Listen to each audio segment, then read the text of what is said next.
Oh, crikey. Got me mid-burp. Hey up, it's Steve from the Old Yorkshire Geek, and welcome to episode 125 of Magnificent Mondays. And this week we're going to have a look at John Carter from Disney from 2012. A really, really good film, even though it lost Disney a heck of a lot of money. But anyway, before we start, don't forget to like and subscribe and share the videos and drop a comment. Hit the notification bell for all that stuff that does. Explore the description for links for stuff like merch and me books, which are under there, Amazon Kindle and paperback.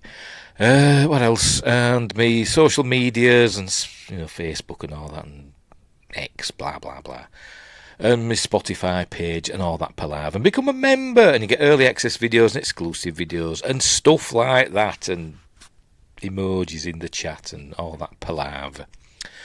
Right, so, yes, is that it? We're live on YouTube. Yes, we are, I think. Yes.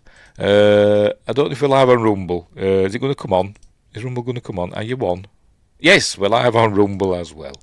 Not on Twitch anymore. I've stopped doing Twitch because nobody watched it. Nobody watches me YouTube or Rumble either, but never mind.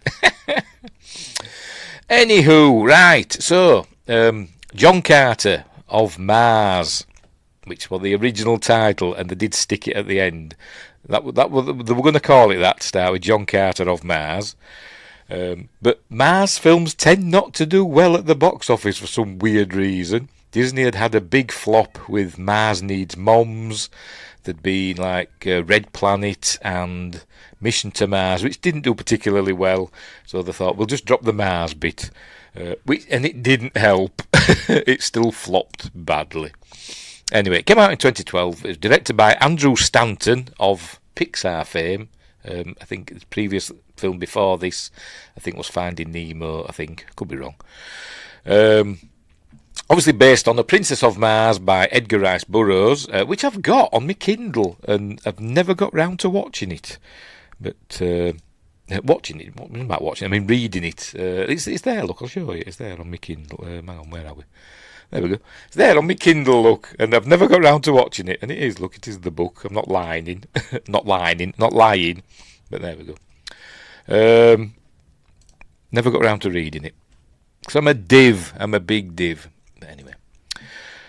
What else? What was I saying? Yeah, based on that, stars Taylor Kitch, who you may know from stuff. What were we in? We were in Battleship, weren't we? And there's been loads of stuff, and I'm blanking all of a sudden. But anyway, X-Men Origins Wolverine, we're in that as well. As was Lynn Collins, who was also in this, the lovely Lynn Collins. I've no idea what else she's been in. Well, I do. She were in X-Men Origins Wolverine. She's also in True Blood as well. I'm sure she's done other stuff as well. But anyway, Samantha Morton, Mark Strong as Mark Strong. Mark Strong is just Mark Strong in every film he's in, isn't he? Kieran Hines, Dominic West, James Purefoy, and Willem Dafoe. Music by Michael Giacchino. I'm probably mispronouncing that. But it just sounds like John Williams. It does. Well, it had a budget of about $300 million or thereabouts, and it grossed $284 million at the box office. So it was a big flop. It lost Disney over $200 million. And thus any sequels, they had, they were planning to do sequels. They were cancelled. So we just got this one film, and it is a good film. I don't know why it flopped at the box office, because it is a good film. And we will break it down and go through it. That's what we will do. Anything else I was going to say? Yes. Obviously, I've not read the book. I've not read any Edgar Rice Burroughs books, even though I've got them on my Kindle. But I first became aware of John Carter of Mars from this book, which I got when I was a kid. I can't remember how old I was. Probably teens or something like that. My Encyclopedia of Science Fiction. And there was a picture in it that struck a chord, titled Princess of Mars by Boris Vallejo. And it's also known as Primeval Princess. But anyway, I think it's supposed to be Deja Thoris. There we go. That struck a chord. As a young man, But anywho, but yes, that was the first time I'd heard of it as a kid. I never got around to reading the books. It's only ever been made into, as far as I know, one other film. The Asylum did a version of it called Princess of Mars, starring Tracy Lords and some bloke. And I watched it last night, and it's bloody awful. It is terrible, as might be expected, but I did cut it a lot of slack because it had a budget of $300,000. So it had, but so I put that into my calculator. I divided 300 million by $300,000, and it had so. John Carter cost 833 and a third times as much as the Asylum Princess of Mars. So, but and it kind of shows, but at least they had a go, and they did quite well with $300,000. It's on Amazon. It's on Amazon Prime. Watch it. It's not good, but think of the budget and cut it some slack. It's still kind of fun, even though it's terrible. Right, so we'll get on with it, shall we? We'll get on with it. We're not going to watch the film because YouTube will go mental. Probably still will. I'll still get copyright claims. I might not, though. It's Disney. Disney aren't that bad with copyright claims, but I think something's changed recently. And the Outcast Creatives here. I actually did not hate the John Carter movie. I like the look of the ships and production design. The dog thing, not so much. Yes, I don't like the dog. Even though it's kind of adorable. It's the cute animal thing, isn't it? They've got to stick it in sometimes, haven't they? But, yeah. I forgot what I was saying now. Oh, copyright claims. I think something's changed recently. I don't know if it's in the algorithm or the way that it's... I seem to be getting a lot more copyright claims recently from places where I didn't usually get them. But and some companies seem to be cracking down, like Universal and Paramount and all them. And it's kind of annoying. When, it's definitely fair use. But anyway, that's enough of my problems. First world problems. But anyway, so, right, we'll get on with it. I shall pop myself down in the corner and we shall go through the film with the fine-tooth comb. And I'll try and remember where I've gleaned from the special features, which are okay, some behind-the-scenes stuff and the commentary, which I kind of half listened to. I won't really pay much attention. I was busy doing other things. I forgot what. But anyway. Right, where were we? And Lance goes on to say, yeah, loads of my old videos have been flagged. Yes, it's terrible. I had one for The Mummy, which I did ages ago, recently. And they just claimed the entire video. Usually they claim little sections, don't they? And this one just claimed the entire video. So I put a dispute in for that. Not that it'll make any difference. Anyway, right, where were we? Let's get this flick up. Right, so we'll go through it. Here we go. There it is. Is it going to come on? Have I muted it? No, I haven't. Right, better mute it. Right, there we go. There's the Disney logo in red because we're going to Mars, remember. We're going to Mars. There we go. Right. Oh, hang on. So we begin and we learn all about what Mars is. There we go. Oh, we're in the voice of Willem Dafoe as Tars. I forgot the name of the bloody characters. Tars, what's his face? Tars Tarkus, who is a Thark, which is like a native of Mars. I was watching the film, actually. We'll get to it later, if I remember. And I was thinking of the human-like inhabitants from like Helium and the other place that begins with Z. They're obviously different to the Tharks, but the Tharks seem more like other animals on Mars with multiple limbs. A bit like Avatar. But anyway, whatever. Right, so, talking about Mars, look. He says Mars for some reason. I don't know why. Why doesn't he say Barsoom? I have no idea. He just says Mars, just to get us in the mood, I suppose. So you name it, he says. So he's talking to us as humans on Earth, and there we go, we see Mars. The red planet. No air, no life, blah, blah, blah. There we go. Its true name is Barsoom. That's what the Martians call it. What did the Martians call Mars in the Martian Chronicles? Remember that? There was a book on it by Ray Bradbury, and then the TV series starring Rock Hudson. What did they just call it Mars? I bet they did. I can't remember. There we go. The city of Zodanga. So we learn that Mars is like it's the planet of war, which means there's like a war going on Mars between the city of Zodanga, which is a predator city and moves about. Reminiscent of that film, that Peter Jackson produced film, which I forgot, where they had like London and all these other cities walking about. This is what that one does look. It's trundling about on Mars. And these are the bad guys, Zodangans. You know that because everything's red. And the good guys are from Helium. There we go. The great city of Helium. They're in blue because they're good guys. There they are. And they're kind of technologically advanced in some ways, but not in others. They still use swords and stuff like that, but they do have guns, and they seem to have like, pew beam weapons or regular. I don't know, but they have flying machines, which seem to be like solar power based. But anyway, so here we go. So we're going to see action and stuff. There it is. It is kind of cool. Really good production design, as Lance said. The ships and stuff and the production design is really, really good. The money's on screen. The $300 million is on screen. But anyway. So we're seeing they're at war, and Zodanga's winning. Zodanga is going to take over Barsoom. There's Dominic West as Sabtath. Have I got that right? Let me check. Where is he? No, see, I'm wrong. Sabthan. He's the bad guy. He's the Jedak of... I forgot the name of it already. The city beginning with Z, whatever you want to pronounce it. By the way, I thought... My thoughts go out to my friends over on the east coast of the United States of America. You may not be watching tonight, I don't know, because you're all snowed in apparently. You've had like 1 million feet of snow in half an hour or something, haven't you? So, my thoughts go out to you. I hope you're all okay over there. Right, anyway.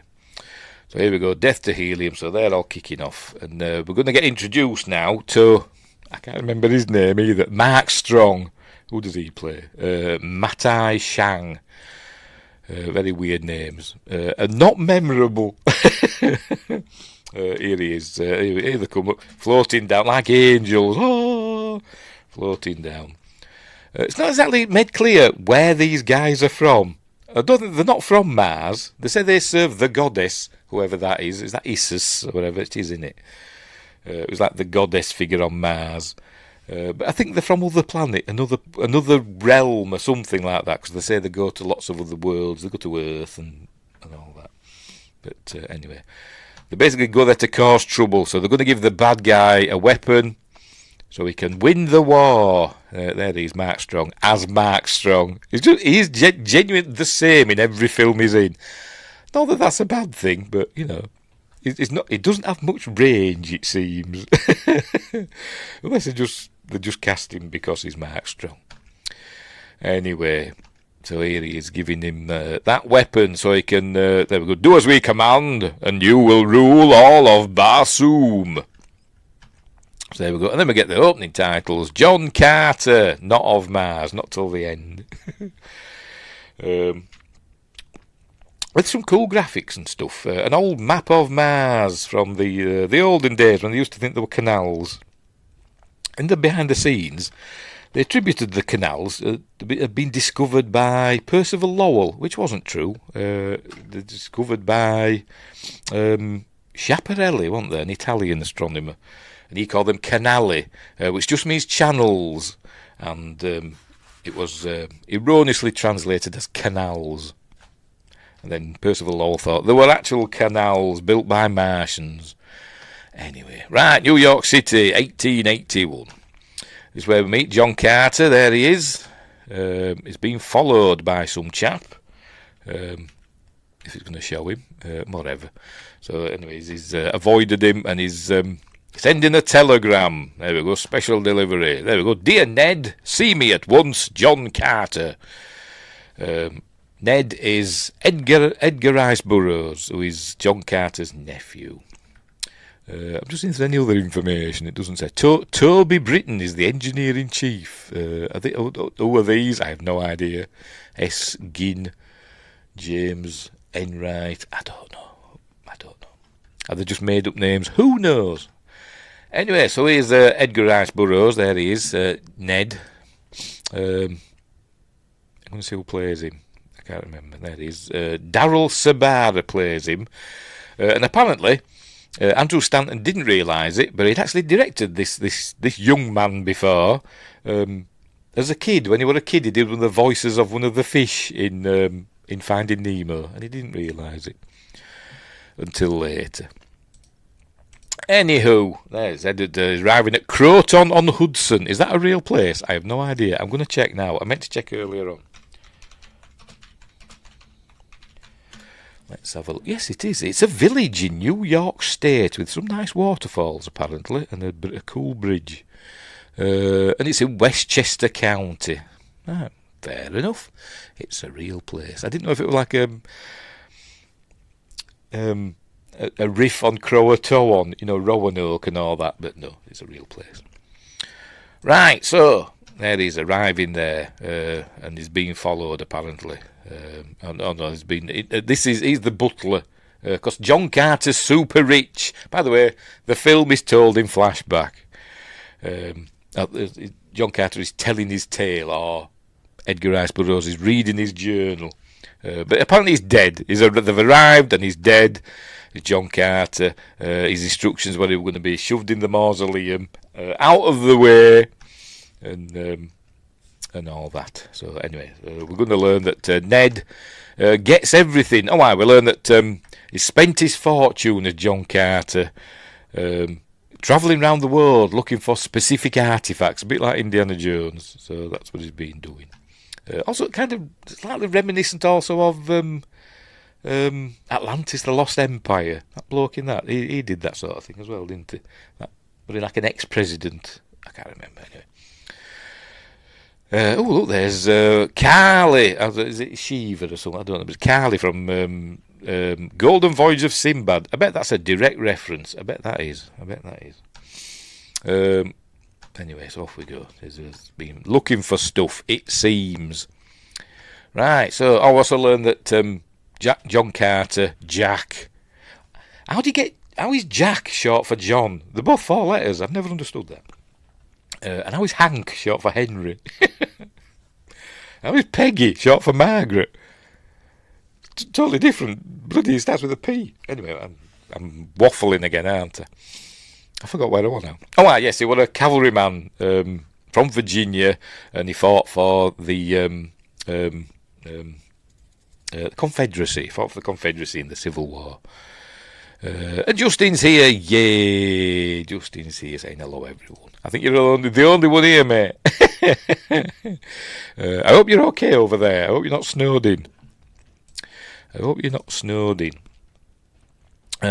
Anyway, right, so became rich, he found gold and all that, and I did read it, it's in my notes, I think, somewhere, I do have notes, but in the book that I've not read, he got something like $16 million in gold, and that's what he spent his fortune on. I think it's in my notes, I've got it here somewhere,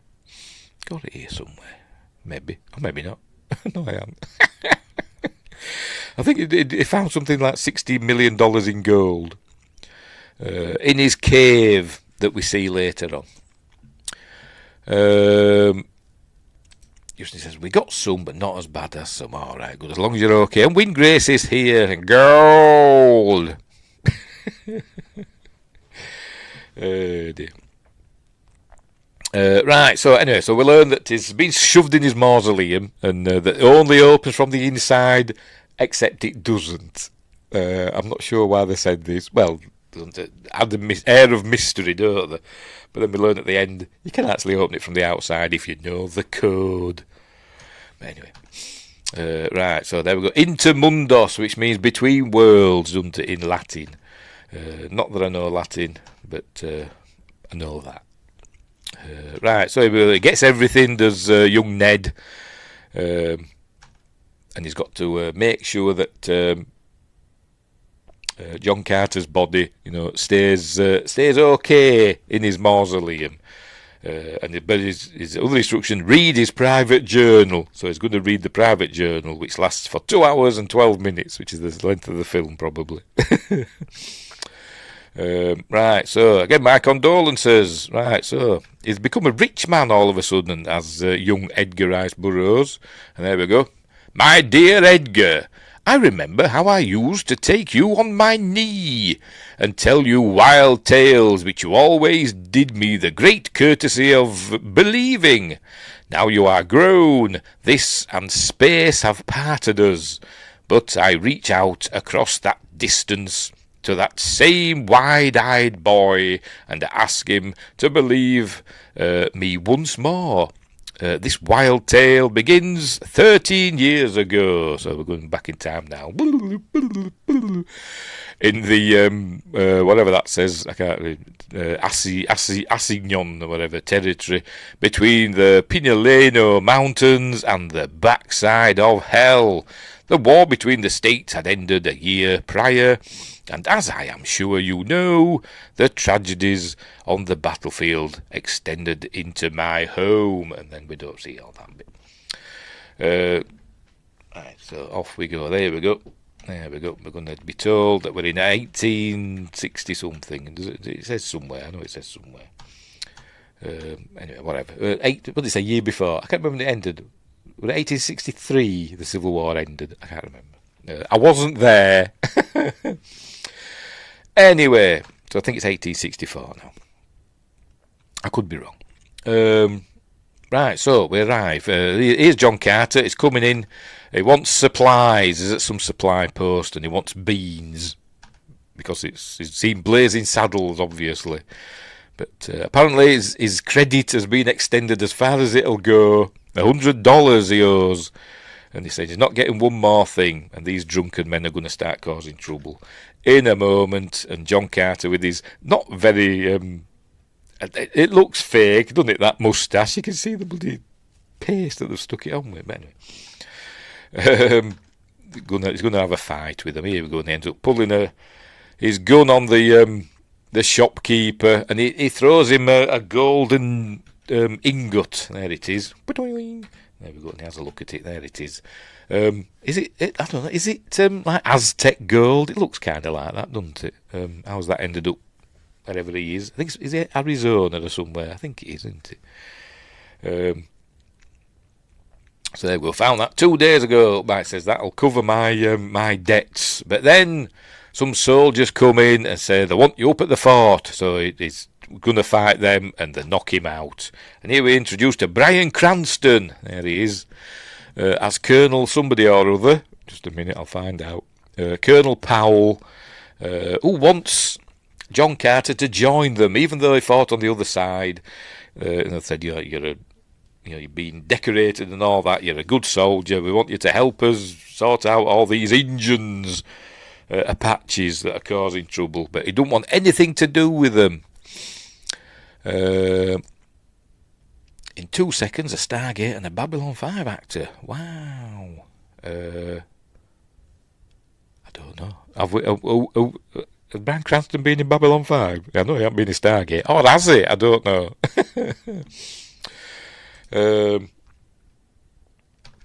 Anywho, so... but he says no, he doesn't want to go, and he keeps escaping. He keeps... jumping through windows and stuff. There he goes. He headbutted him, and then they knock him out again, and then he jumps through the window.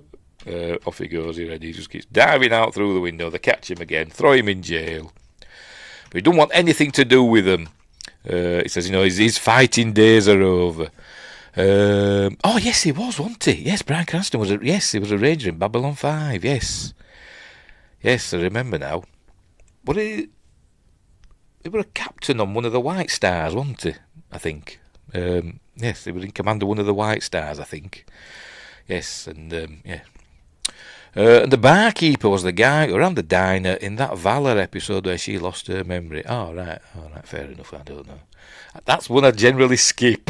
I'm not a fan of that episode. I don't like memory wiped episodes. But anyway. But I know which one you mean. I wouldn't have remembered that. But obviously Wyngrace with his, photographic memory, because he's a pan-dimensional mega being and all that. He knows all and sees all. Anyway, where were we? Oh, John Carter don't want to fight anymore. He says his fighting days are over. Did it all in the war, and it cost him everything. And then we get a suggestion of what it cost him, because he puts his hand up here, and it shows us that he's got a wedding ring. Is it going to show us, for Christ's sake? It's taking it down again, hasn't it? There we go.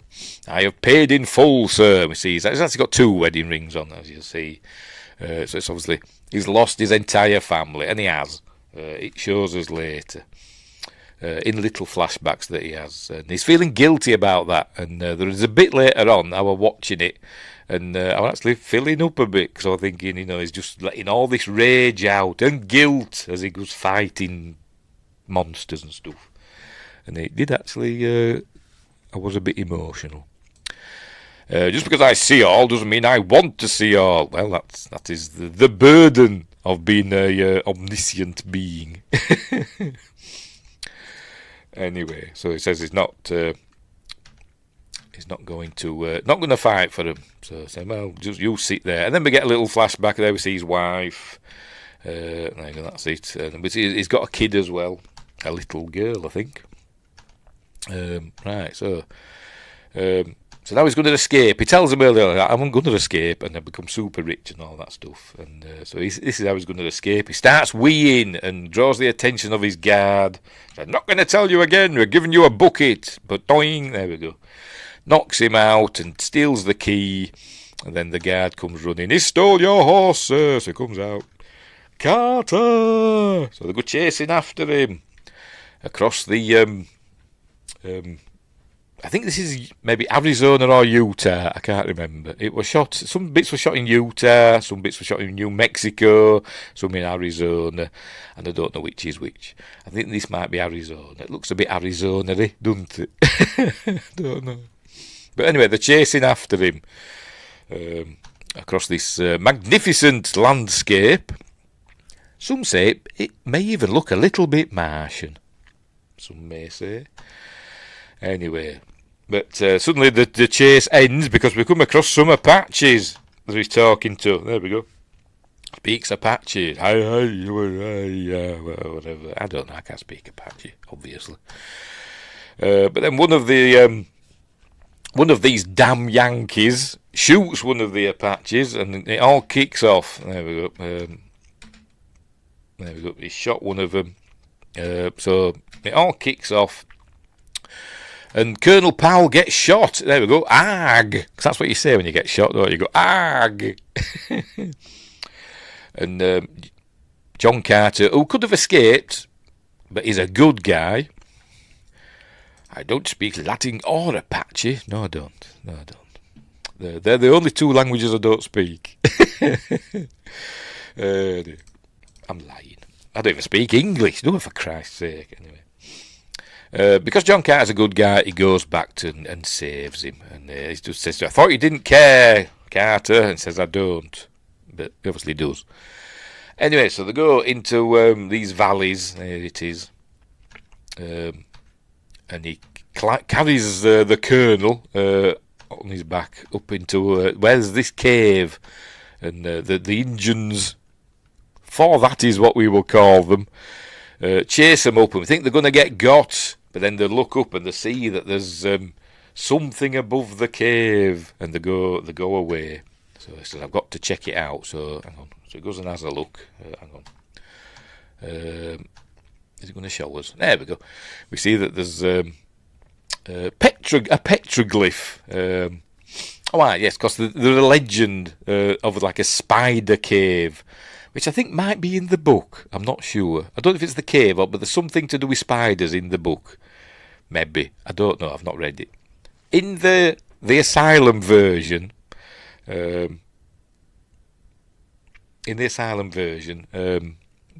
battle with these big giant spiders. I don't know if that's a reference to that. I don't know. But anyway, sorry I missed the intro. Fine. Oh, but you're feeling better, I assume, or presume, mayhap. Yes, I'm fine now. I'm fine. I don't know if I'd come down with a bug or something. I started coughing in the middle of the week, and then that went away, and then I just got really, really tired. It's like no energy. So I wonder if I'd picked up a bit of a bug, but I'm fine now. So thank you for that, Wingrace. Oh, I have reached my step target. There we go. Because I'm just waving my arms about. Anyway, where were we? Oh, yes, there's like a petroglyph of a... He says it's a spider, but it looks just like the sun with rays coming off to me. But anyway, whatever. There's a legend of a spider cave with loads of gold in it. That's what he's been looking for donkey's years. But anyway. So, in he goes, looking for stuff. And then we go, and he finds this... there we go, gold, there, all this gold, look, it's there in the walls. Which I've got to admit, I didn't notice first time I watched it. I probably wasn't paying attention. And then this chap appears. We learn that these are called, I've probably got this wrong as well, Theens. I think it's Theens. We saw them at the beginning. Mark Strong's one of them. Mark Strong as Mark Strong. Anyway, he just appears out of nowhere and gasps. He's surprised to see John Carter. So they end up fighting, obviously. And John Carter just shoots him. And then he starts saying some magic words. And John Carter, there we go, that amulet he's got glows. And just as he says the last word, John Carter takes the amulet and for some reason repeats the last word. Barsoom. There we go, and off he goes.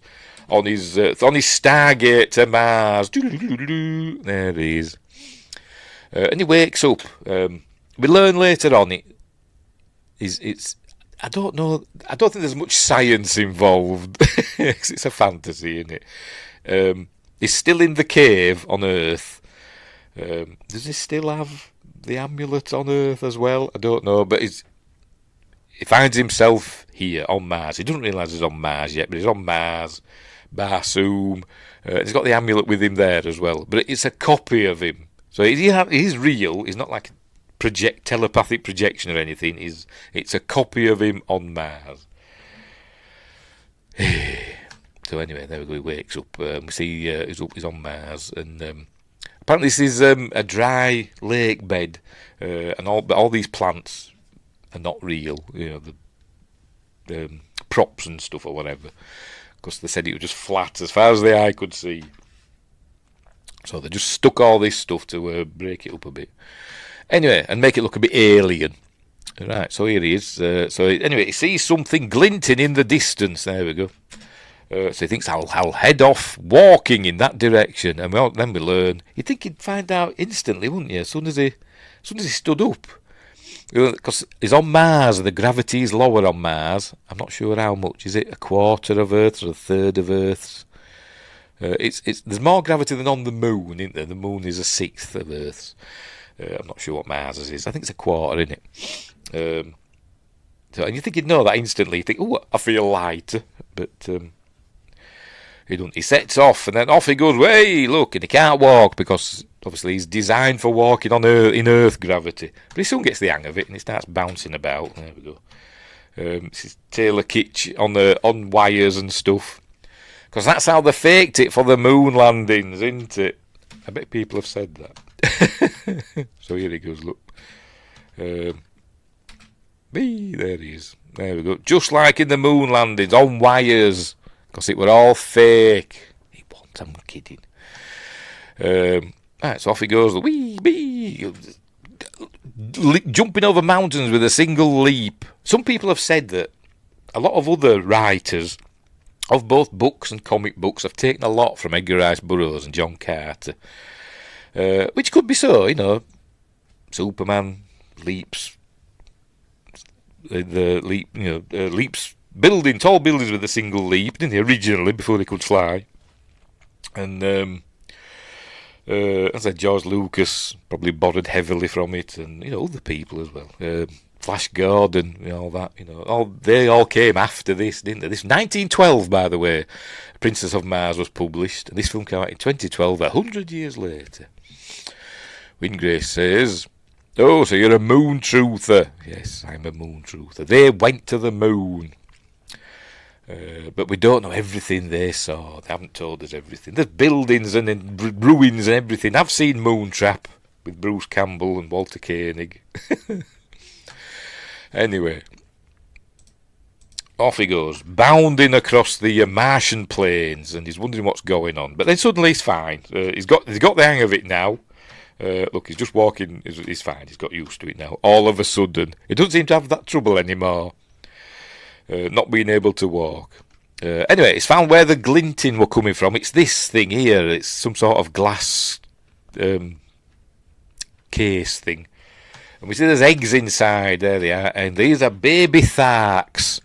And they're all hatching. Oh, by the way, he's dropped his amulet when he set off bouncing across the lake bed. He's dropped his amulet, and somebody's finding it now. Here we go. Somebody with a sword. Hang on. And we see green arms in a minute. As they grab hold of it. There it is. So who could this be? Anyway. Right, so there they are. They're hatching. Are the baby tharks, bless them. And he's like, where the hell am I? He says. But then, here we go. They see that the tharks are arriving. Hang on, here they come. Look, there they are in the distance. They don't ride single file to hide their numbers, do they? Is it going to show it? It shows them arriving. Oh, whatever. There they are. And this is Taz Tarker. Played by Willem Dafoe, and he said he wanted to play this because he had to do his. Obviously, he's in a motion capture suit and he's on stilts, and he actually did it on stilts. Bless him, and he was really good at it. Dead annoying. I hate people that are good at everything. Anyway, here he is, and he's fascinated by John Carter, because you see that he can jump really high. He's kind of got superpowers, and he's telling the others, don't shoot him.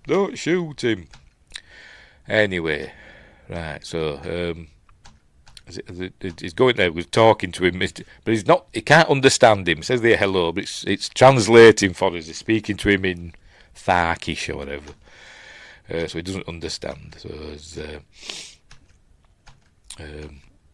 he calls him Virginia. He says, I'm John Carter from Virginia. Because he says who he is. He says, I am, I'm Taz Tarker, Jeddak, and all that. And he says, I'm John Carter from Virginia. And he goes, Virginia. So he calls him Virginia all the way through it. It kind of reminded me of Neelix in Voyager, Star Trek Voyager.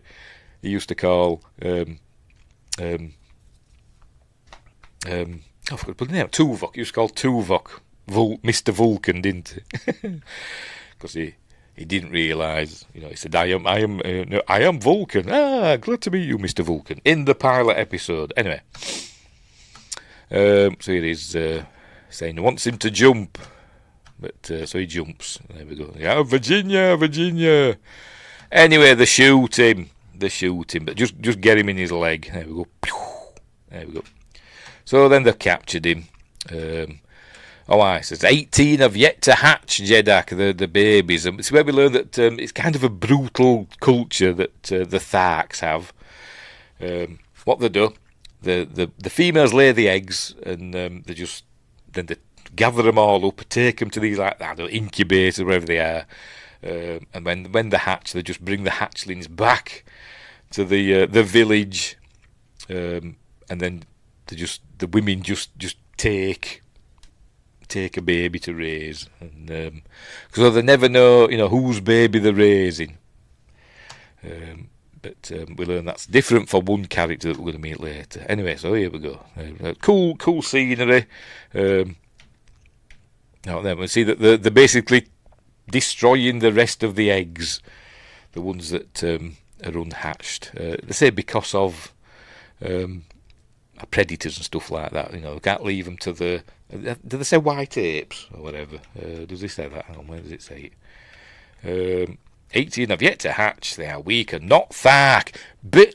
Kind of reminiscent a bit of Spartans, maybe. But hang on, where does it say? There we go. Leave nothing for the white apes. So Tarzan's here, apparently. Which were also written by Edgar Rice Burroughs. But anyway.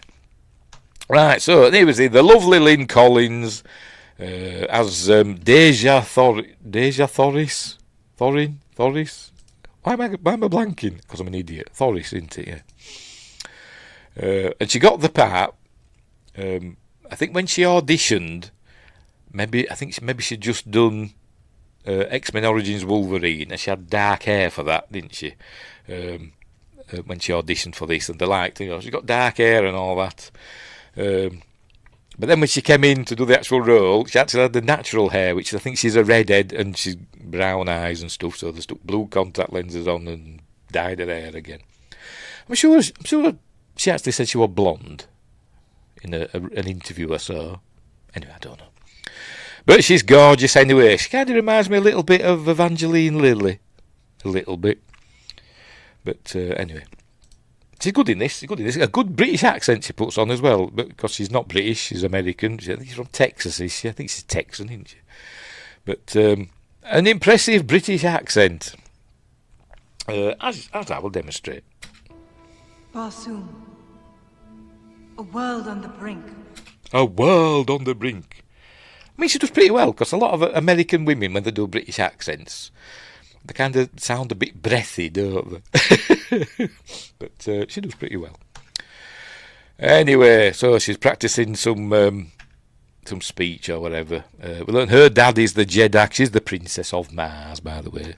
Supposed to be the most beautiful woman in the universe. Which, yeah, why not? She's also a scientist as well. She's like super brainy. And even calls a professor, does John Carter, in this. Is it this one or is it in the other one? I'm getting my films mixed up now. Anyway, so she's worked out the ninth ray, which is some power source or something. But she's worked that out. But we're learning now that the Zodangans and Sabthan are on their way to helium. I thought they found better names, wouldn't you? But anyway, are on their way. They're going to take over. But he says Sabthan has said he will not destroy helium if Deja Thoris marries him. So yeah, there's James Purefoy as the captain of the guard or whatever of the helium forces. And here we go. This is showing us that he's got this weapon. He's just destroying people all over the shop. Anyway, so they are lost. So she shows them, look, I've discovered the ninth ray, she says. But then we see, as she's demonstrating, a chap is there. I'm going to show it. This fella here, who looks kind of shifty in the background. He's obviously one of Mark Strong's chaps. And he sabotages it. There we go. He does a little thing there. Ooh, look. Nobody notices all this sparkly stuff coming from his hand. He sabotages it. So they think it doesn't work. Anyway, so it's going to have a little quiet word.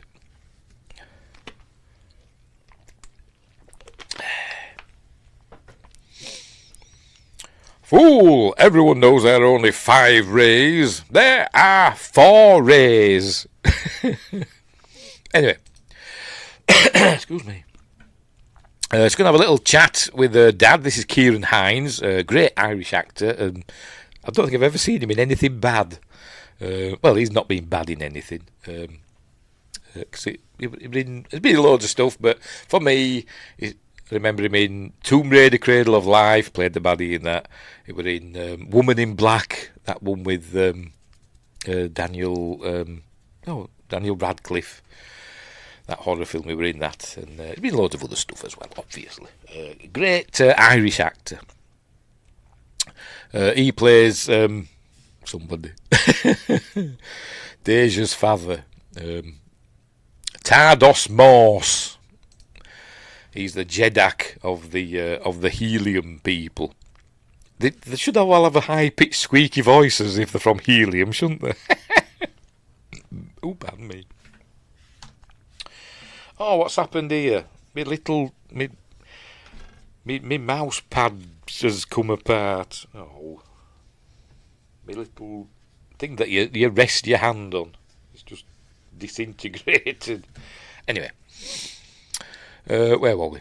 Yes, and so they're going to have a row. You've got to marry him. I don't want to marry him. You've got to. They're having a big row, and But there we go, they're shouting at each other. Anyway, but she's astonishingly gorgeous, isn't she? She really, really is. What else has she been in recent? I haven't seen her in anything since this. No, but anyway. Anyway, so that's what it's got to do. Excuse me. And then they look up and see the moons of Mars, which I don't think they look like that if you're actually on Mars. Mars has 2 moons, Phobos and Deimos. Deimos. That's what we call them. Which means terror and fear. And they're tiny. They're basically captured asteroids. And they orbit not that far from Mars. I think that's 7,000 miles. And one's like 12,000 miles. Something like that. And actually, they will end up crashing into Mars. So that'll be fun for Mars when that happens. But they're tiny. I think Deimos is like 7 miles long and Phobos is, I don't know, is it 12 or 18? I don't know. It's not that big. They're not that big. So they don't look that big in the sky. And they're not round either, that potato shaped. But anyway, that's by the by. It's only a film. But anyway, so she's got to marry the bad guy. But she doesn't want to. Meanwhile, this fella, we see that they can... the Theans can alter their form and so they can look like anybody. So this is him that sabotaged that device, the 9th ray. So now he's reporting in to Mark Strong, excuse me, and telling him that she's discovered the 9th ray. Right. So anyway, and here is Sabthan approaching helium. Flash Gordon vibes. That view. Reminds me of should have all the weddings going on in Flash Gordon and all that, and the shooting at Flash in the War Rocket Ajax. Just reminds me of that. Anyway, all the things she has done since I have not seen. A few things she did before that I recognise. Yeah. That's it. She was in X-Men Origins Wolverine, True Blood. That's all I can think of off the top of my head. I'm sure she's done other stuff. Let's have a look, shall we?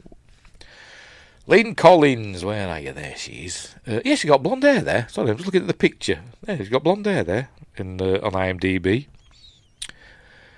Right, anyway. Right, what should be? Next one is Wolverine, John Carter. Oh, she was in the number 23. I've seen that. With Jim Carrey. Oh, she was at Walking Dead. I didn't know that. In 14 episodes of The Walking Dead. That passed me by. Dear. What else? Yeah, she's kept busy, I suppose. It seems like, she's kept busy. Regular work. Just nothing I've seen. Lots of TV. Do you think after this, because this bombed so badly, that the film offers dried up? Which is sad, because this is a really good film. Anyway. Yeah, she's done loads of stuff. Anyway, right, whatever. But yeah, she's kept busy. She's still working. Like I say, lots of TV and stuff. And some other films that I've never heard of. Right, where were we?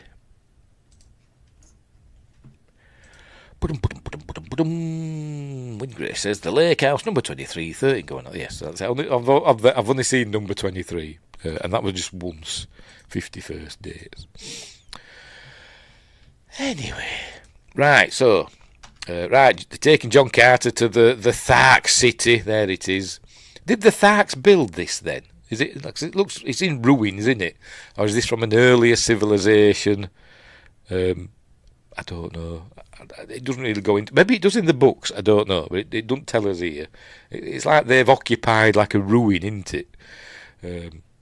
But we do see later on there are big statues of Tharks with the horns and all that, so I don't know. Maybe it is old Thark architecture.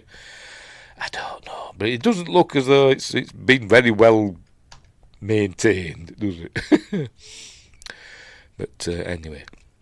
So here they are arriving, and they release the baby Tharks. Off they go. The females gather them up, and and all that. There's not much difference between the male and female Tharks, by the way. I think the females are a little bit slimmer, slightly more feminine looking, but they don't have boobs or anything. That's a female one. I can't remember what she's called. She's a baddie one. She's Sarkosia. I think she's Sarkosia. Yes, she's a baddie one. She sides with the baddie Thark, who we'll see in a minute. But and that's Sola, who we learn is Taz-Tarka's daughter, and he raised her, or his mate did, his wife did. But she kept her own egg. So anyway. Right, so says give Sola. But Sola's always getting into trouble for some reason. I'm not really sure why. I think maybe she's a little bit weaker than the others, although it doesn't seem to be. But she always seems to be getting punished and stuff, and they punish you by branding. We'll see later on. But anyway, she wasn't quick enough to get a baby. So Taz-Tarka says, give Sola one of the babies, and she says Sola can take the little white worm, i.e. John Carter. So she's got to look after John Carter. There he is. There she's cutting him free. So now he's going to try and escape now. And he's going to leap to freedom, as he thinks he is. There he goes. Tries to leap to his freedom, but this chap stops him. I can't remember his name either. Is voiced by, I'll tell you in a minute, Sandman. What's his bloody name now? I can't remember. Let's go down the list. Let's go down the list. What they call him? Him that plays Sandman. Well, I thought he did. Maybe I'm wrong. I don't know. I can't remember the name of the character. There we go. Thomas Hayden Church. Yes, Sandman. There he is, near the top. I missed him. Tal Hadjus. He's a bad guy. He wants to rule. He wants to be Jeddak. But nobody will... hang on. Which Sandman? Spider-Man or the Neil Gaiman one? So the Spider-Man one, I think. Yeah, wasn't it Thomas Hayden Church that was Sandman? In Spider-Man 3... I have to look now. Yes, it is, isn't it? Is it? Yes, Sandman. Yes, Flint Marko. Yes, I thought it was. He's the voice of... I forgot his name already. Tal Hadjas. Anyway, so he stops him and threatens to kill John Carter, but Taz-Tarka stops him and he says, I challenge you. So there we go, they're locking horns, look. And he says, I challenge you. So, does anybody else, second your challenge, and nobody else will. Pardon me, so his challenge fails that day. But you see that the Jeddak wears the ceremonial furs. There we go, but he's looking. No, right. So his challenge fails again. Right, so I'll have to call him Virginia. So I tell him, I want you to jump, and he says, I'm not going to jump.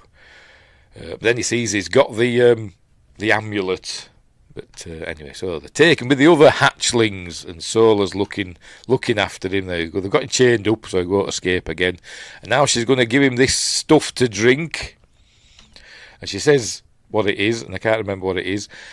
In the Asylum version, A Princess of Mars, it was some... I can't remember, I've forgotten. I only watched it last night. She gave it a name for something, but in here she just calls it like the voice of Barsoom or something like that. So he drinks it, and suddenly it's like babelfish juice. You can suddenly understand what's in that stuff there with the voice of Barsoom. I don't know how it works. It's a fantasy, whatever.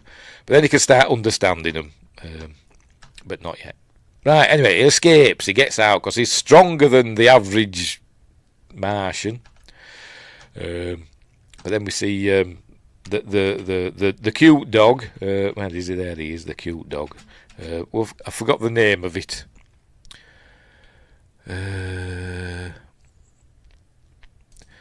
They switched the wrench to a shield. What are you on about? Hang on. Yes, they have, haven't they? Yes, they have on YouTube in the chat. Yes, they have, haven't they? It's still a wrench in my in my StreamYard chat when I'm looking at. It's still a wrench in there, but yes, they've changed it, haven't they, on YouTube? It's a shield now for some bizarre reason. Anyway. Where were we? This dog appears. Kind of looks a bit like a tadpole or something with legs. But it's for some reason, it's super fast. I don't know why. Is this in the book? I don't know. Maybe it is. I don't know. I forgot the name of it. It does have a name, but it likes John Carter and it keeps wanting to play with him, and it runs about really fast. And there it is. It's all slavery. I am Windgrace, Lord Protector of TOYG land. With his shield. Anyway, right, so he's escaped, but then he sees that they're all fighting and stuff, because they're the Tharks and they like fighting. And we see that they're going to start fighting, or picking on this poor dog. There it is. Because it's a brutal way of life, and he jumps down and he tries to save the dog, and he's hitting people, and I think he kills somebody with one blow. There we go, it shows him. It hits one chap, there we go, knocks him flying, and kills him with one blow because he's got superpowers. He says, "Sorry, I didn't mean it." She says the name of the thing here. What's it? Solar comes. They go, "What have you done?" She said it earlier on. She says the name of the thing, and I can't remember what they call it. I'm just trying to see if I can catch it. I can't remember. Never mind. It begins with W. Something like Waloo or something like that. I can't remember. Anyway, so he says, "I can understand you." And suddenly they can, so can they understand him? I don't know. Could they understand him to start with? It doesn't explain it. You drink that stuff, you can understand them, but can they understand you? Or they've all drunk it? Have they all drunk? I don't know. But anyway, whatever. Right, so they've knocked him out again. There's another little flashback. There we go. He's leaving. Is he going to war, I imagine? Leaving his wife and kid as he goes off to war. And we see that ends in tragedy later on. Right, so they're punishing both him and Solar now. And we see that they're branding Solar. There we go, she's got loads of brands all over her. All the punishment. I don't know what she's been doing, but she's obviously, rebellious maybe, I don't know, or just doing things wrong. And she's run out of space for more brands. Anyway, so... before they can do anything else, the flyers are coming. So obviously from Helium or Zodanga, and here they go. And we see that they're fighting each other. There's it's Sab Than and Mark Strong. I can never remember the name of his character. It's Mark Strong. And then we say, Deja Thoris must live. She'd run away. She didn't want to marry him. Sorry, Justin. I'm surprised this movie was not more liked. It bombed big time, didn't it? Lost Disney $200 million at least. And he says it's not. I've not seen anybody that said they didn't like this film. A lot of people have said it's a really good film. And everybody seems surprised that it didn't do well. Anyway. It's got to be at least half due to the name. I've said something, haven't I? I can't remember what I've said. Anyway, she's run away as Deja Thoris. She's taken her flyer and flown off. So they're chasing her. And so there's an aerial battle going on. And they're all watching. But they can't find her. They take the other flyer and they can't find her. They capture all the guards. Oh, right. Why the movie did poorly. Yes. Got to be at least half due to the... Oh, yeah, I see what you mean. Yes. But it's originally going to be John Carter of Mars, wasn't it? Why wouldn't they call it a Princess of Mars after the book? I don't know, but they decided to drop the of Mars bit because other Mars films had flopped recently, hadn't they, at the time? Like Mars Needs Moms and Mission to Mars and Red Planet and all them films. So they just dropped the Mars bit in the hope that it'd help the film's fortunes, and it didn't. Did it? Yes, John Carter means nothing. Yeah. If you don't know John Carter, you're thinking, like, who the hell's John Carter? Why have they named a film after him? They should have called it Princess of Mars, shouldn't they? I mean, Disney Princess. It's a Disney film. Disney Princess of Mars. Anyway, what is done is done. But has Andrew Stanton done anything else since this? Or has he been in direct to jail ever since? Let's have a look. What has he done? Since Finding Dory, he did that in 2016. Hang on, let's have a look. Films. Director Wally John Carter. Yes, he directed Finding Dory, so they sent him back to animation. I directed In the Blink of an Eye, which I've never heard of. They came out last year. Oh, excuse me. Never heard of it. Came out science fiction drama. Never heard of it. Oh, he's directed Toy Story 5, which is coming out soon. So again, animation. But In the Blink of an Eye's live action. So there we go. So I haven't done a huge amount since this. Anyway, right, where were we? The Zidangans have captured the helium guards, but they can't find her. She's in disguise, and she's taken control of one of the other flyers, and she's rammed it. There we go, she rams it into that one. I think the red one is the Zidangan one, and the lighter coloured one is the helium ship. So I think that's how we'd recognise them. Anyway, she crashes it into the other ship, but she falls out, goes down the solar panels, or whatever they are. I don't know what they are. And there you go, she's hanging. Her helmet falls off so you can see her face. There you go. Arg! And now he's going to do his Superman jump. Oh, it's Neo. She's going to be like Trinity falling. He's going to catch her like Neo. And anyway, so have I missed it? Have I gone past it? She's going to fall. He's looking through. They have Martian telescopes. She's human, he says. She's not. Because they have blue blood, don't they? There he goes. Wee! Leap. And there's another leap. And she's going to fall. There we go. She falls. And he catches her. Yay! That would be Matrix thing. What it tank? And it. Or the other one, I can't remember. Anyway, it's Carter, and there we go. So they're going to start fighting all the others. There we go.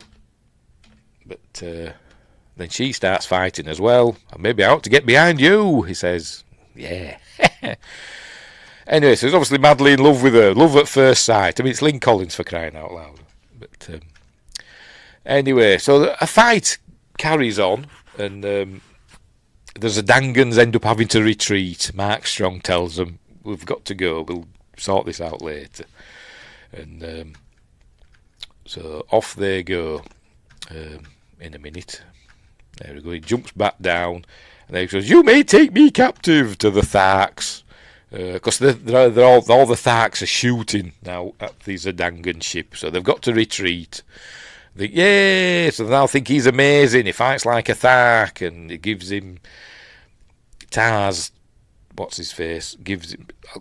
I can never remember the Tars Tarka gives him his shield thing that he wears. His what's it called? Hang on, where is it? Come on, show us.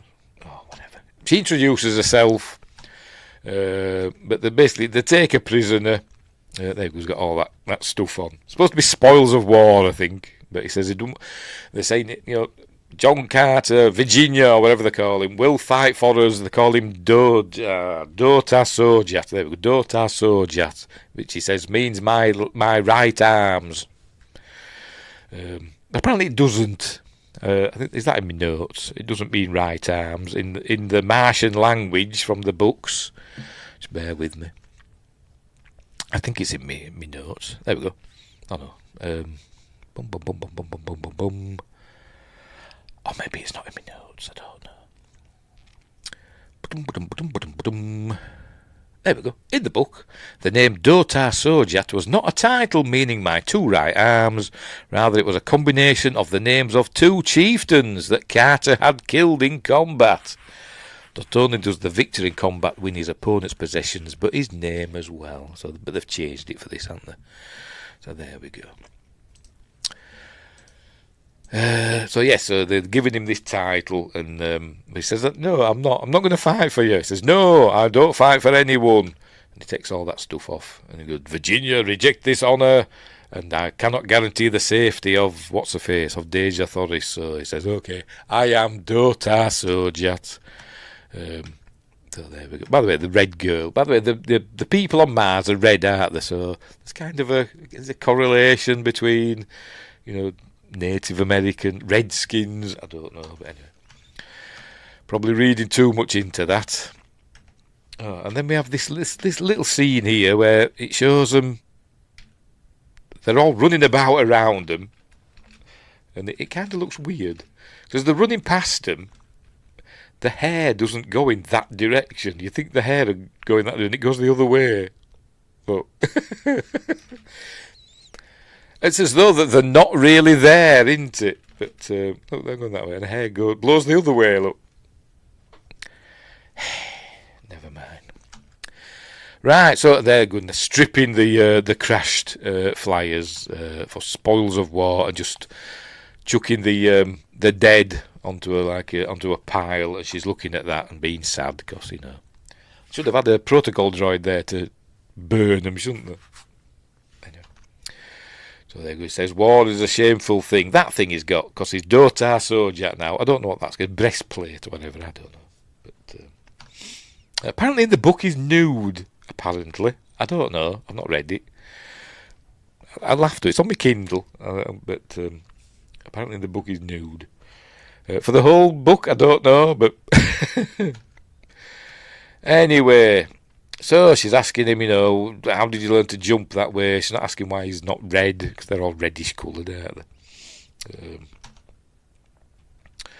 But he says he doesn't know, and he doesn't even know where he is, and all that stuff. And by the way, all the helium people all have these tattoos. I didn't notice did the Zedangans, did they have these tattoos? And really intricate design that you can't really tell in the film, but they'd apply these, every day to each of the helium people. These really intricate tattoos and loads of Martian script in it, apparently, that you won't even see. But all this stuff that's on her arms and all that. Apparently, on the other side, she's got a Mickey Mouse, but it's just 3 circles. But apparently, it's supposed to be Mickey Mouse, like a stylized Mickey Mouse. But anyway. So she's saying, you've got to fight for us, helium. If helium falls, Barsoom falls, and all that stuff.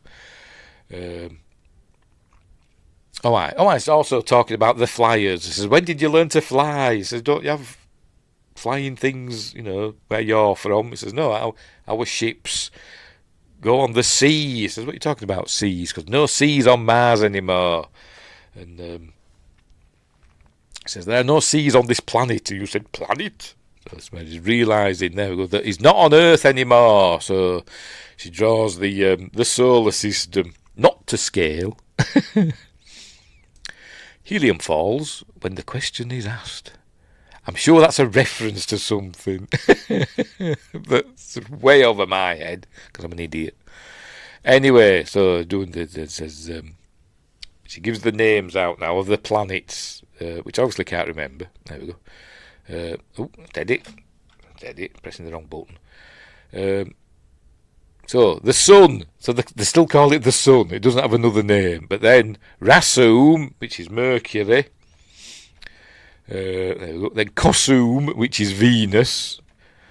There we go. And then it goes Earth. Oh, she says no, that is Barsoom. And then she says the next one is Barsoom, which is Mars, and that's where we are. There we go. That is Barsoom. You are on Barsoom, John Carter. John Carter. Can we see I'm trying to see if we can see her Mickey Mouse tattoo. It's not showing it either very well. Never mind. You can just see the top of the ears there. Oh, is it a Doctor Who reference? Right, fair enough. So he's realised he's on Mars. I'm on Mars. Looks up at the moons, which don't look like that on Mars. But never mind. Phobos and Deimos. They don't call them that. They have other names for them. But there we go. So now home is Barsoom. I thought oh yeah, his home is Barsoom. Yes. But they're on Barsoom. Anyway, so he points out, how did he get here? And he points to the amulet. He just points generally, but she sees the amulet and realises that's what he's pointing at. Pardon me. There it is. I mean, he's just pointing. She could mean anything, you know. But anyway, it's the amulet. So they're going to go and look in the temple, and they're not allowed in the temple. Wingress says she wouldn't be a bad Lara Croft. No, she'd be a really good Lara Croft, wouldn't she? Better than Sophie bloody Turner, anyway. And she does a good English accent. She does a really good English accent. Anyway, so they're going to go look in the temple, which they're not allowed in because they're not Tharks, but they're going anyway. So we see that there's lots of carvings in there of theans. I think it's theans. Does she say? Does she say what they are? Oh, Therns. I was close. Whatever, Therns. He's saying theans, aren't they? Therns, these like, there we go. Holy messengers of the goddess. So that's what Mark Strong is and all his mates. Are they from Mars? I don't know. Are they from somewhere else? I think we seem to get that impression that they're not from there. They go to all different planets. So anyway, so she's going to read something. He leaps her up to a bit where there's some script for her to read, and there we go. Those who seek the solace of eternity may journey down the river through the sacred gates of Is. Find everlasting peace in the bosom of Isis. She's the goddess. So they've got to go down the river, and then it shows a picture of the amulet, or a carving of it. So he thinks that's where I've got to go, down that river, the river Is. So that's what they're going to do. So she says she'll go with him. Anyway, but they get captured. They weren't supposed to be in there. There we go. Isis has been profaned. So they're gonna punish him now. So Taz Tarka takes him into his tent to give him a good talking to, but really he's gonna let him go. John Carter realises that Sola is his daughter, is Taz Tarka's daughter, and because they're not supposed to raise their own kids, their own eggs. They're not supposed to raise them. But anyway, so it lets them escape. So anyway, so off they go. To the river Is. Here they are. Right, so then we've got some cool cool scenery. As I said, Utah, Arizona, them sorts of places. And this, which kind of looks like something you find in like Iraq somewhere, doesn't it? It's obviously some ancient temple or whatever. Thark, Thurn, I've no idea. But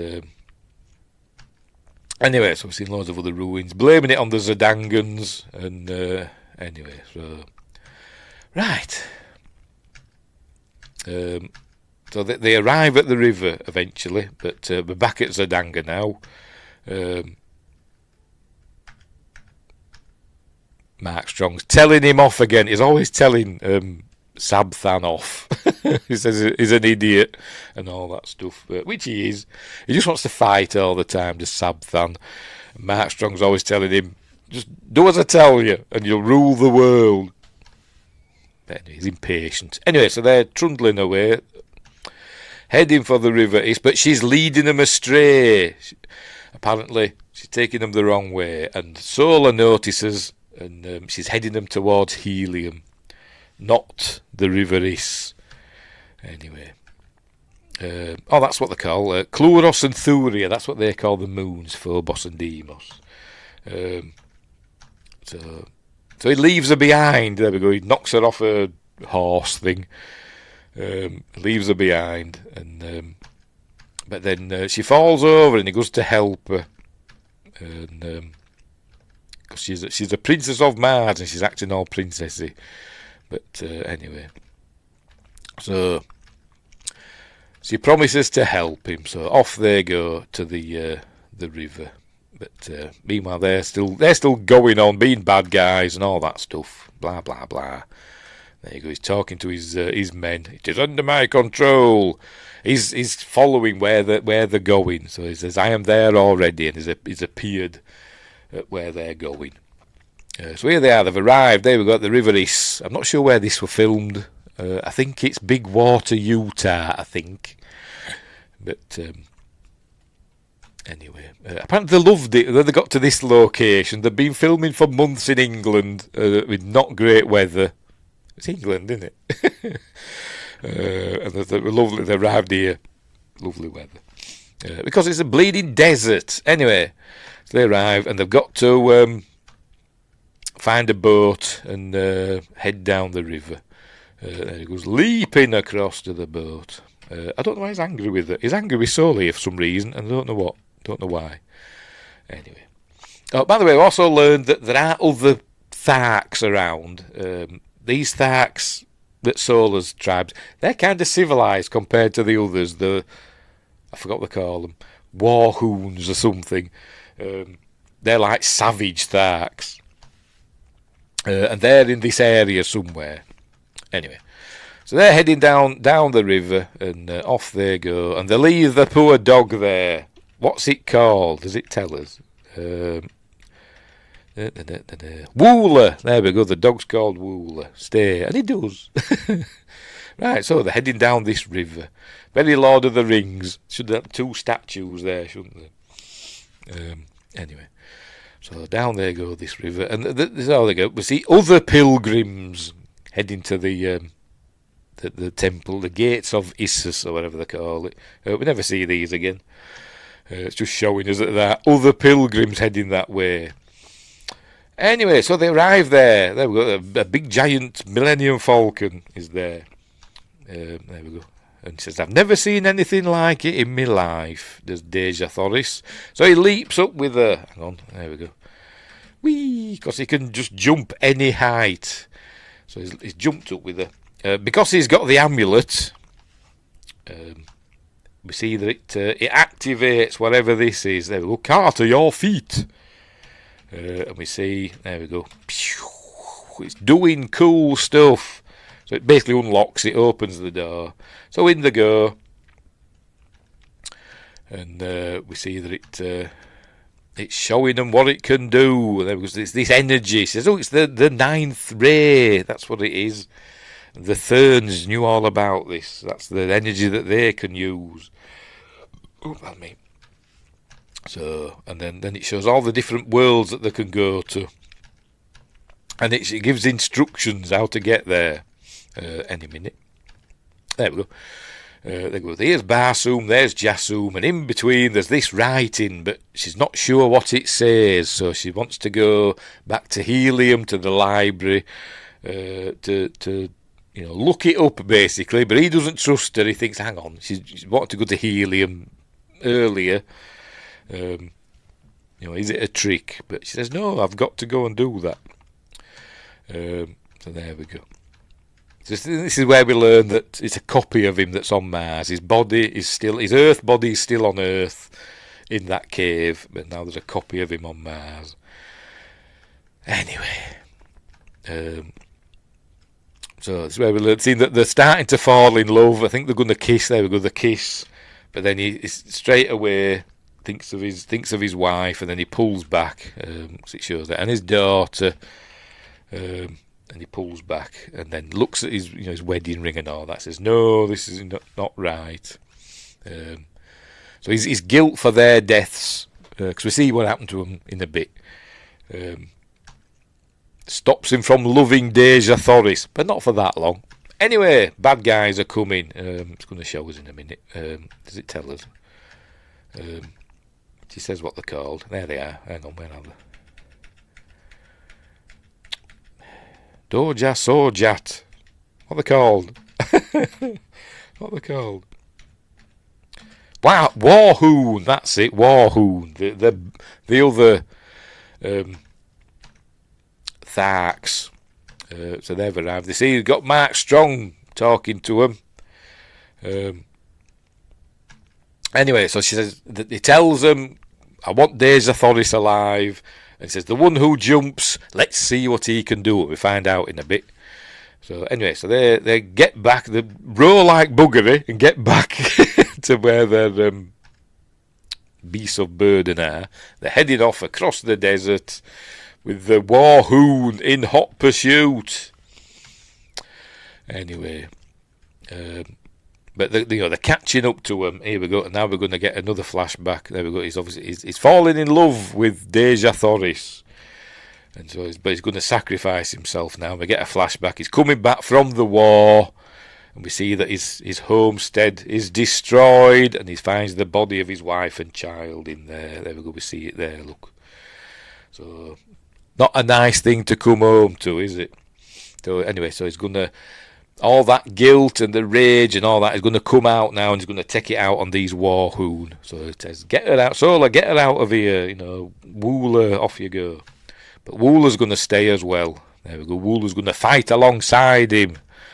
So off he goes. Oh, there we go, another little flashback. There we go, yells. And now I'm actually eating. You know when you're eating and you get emotional, you like eating. I will like that. Shows him digging the graves and all that, and then takes both the rings and stuff, and she's like, "John Carter," but he's fighting away. Oh, hang on, he was fighting away. He was doing well. Hang on, let's go back a bit. He was doing well, but they're all piling on him. But then here it is, a helium flyer or whatever they are arrives. There we go. War Rocket Ajax arrives and saves the day, and there we are. And he's alive, is John Carter.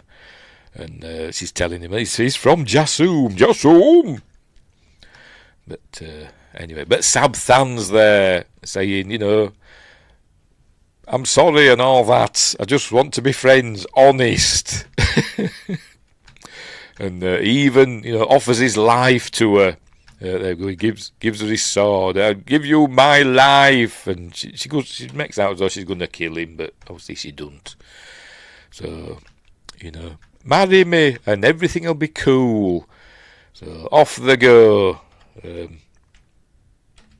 you go with John Carter. Kind of reminded me a bit of that scene in Flash Gordon, on the Hawkman City. What do they call it now? I can't remember what they call it. But anyway, the Hawkman, when Ming offers Flash, the Earth to rule, as it kind of reminded me of that scene. There's a lot of Flash Gordon imagery going on in this, which probably, were inspired by John Carter. Anyway, there's Solar and I've forgotten the name, Wooler. They're gonna appear later. Right, so anyway, we're back in helium now, I think. Are we? No, we're at Zedanga now. We're at Zedanga on the city that's walking across the desert. And there goes, he's being guarded by Zedangans. But here comes James Purefoy. I've no idea what his character's called. Cantos Can. There we go. Who's, as I said, he's like a general for the helium chaps. And he's come to talk to her. He says, take me hostage. He says, what are you on about? He says, no, take me hostage. So he takes himself hostage. So that's how he's going to get him out. So he says, come follow me. We've got to jump all the way over there. There we go. Deja Thoris says you could jump all the way over there because that's where she is, and he jumps right into the room that she's in, which is where he was supposed to go. What are the odds on that? I don't know, but off they go. We could always surrender. So off they go, leap, and then he falls down, and then jumps back up again, and bounces off a flyer, and then right into her room. And this bit reminds me of that scene in Sword and the Sorcerer, where he just lands in that room with all the naked women. Unfortunately, Lynn Collins is not naked in this. But, yeah, so they're all laughing. And Lynn Collins is there, looking very tasty. Apparently in Zedongan, or whatever, garb, which he says is a bit garish. Looks okay to me. Anyway, so they're going to have a little chit-chat. And she admits to him that she has found out the way for him to get home, the words that he needs to utter to get home. But she wants him to stay and fight for helium, and he can't commit. So she says, I have found out the what you've got to say. They've got a simple phrase. Repeat. Écoutez et répétez. Remember that from French at school? Anyway, meanwhile, while she's telling him these words, Sabthan's hammering on the door, wanting to come in, but I think he says the words, and but just as the door's open, she looks round and he's gone, and I think she thinks he's gone back to Barsoom, back to Earth, but we see that he hasn't. She looks round and he's gone. But so anyway, let's not delay any further. Let's go and get married. So off they go. But I think she knows that John Carter's still knocking about somewhere. There he is. He's up there. He jumped up out of the way. Right, so there we go. And we see that this isn't one of Deja Thoris's handmaidens. Obviously, it's Mark Strong, isn't it? Because he's got that. There we go. Zaps him. So now he's under control. Look, it zaps tattoos onto him somehow. I don't know. But so now he's under the control of Mark Strong, who is in disguise. And there he is. And we learn that Mark Strong's been to Earth, and he knows, he can tell his accent or the way he speaks that he's from Virginia and all that stuff. So he's been to Earth before. Anyway. So it's basically telling him what's going on. That's Mark Strong again, as somebody else, and then he turns into this old woman who kind of looks familiar. Whoever this old woman is, pardon me. Now then, let's have a look, see if we can find out who she is, because she's got quite a few lines. Does it tell us who she is?